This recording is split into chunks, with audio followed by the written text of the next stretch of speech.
Hello everyone, welcome back. In this video, we'll introduce the historical record feature for projects and documents.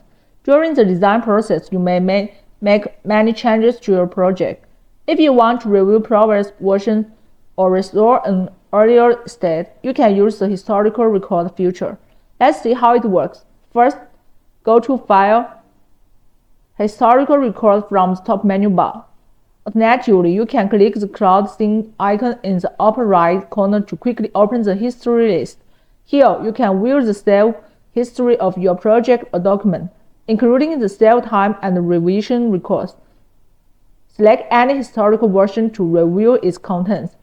With the historical record feature, you can easily recover previous versions after accident changes, making project management safer and more efficient.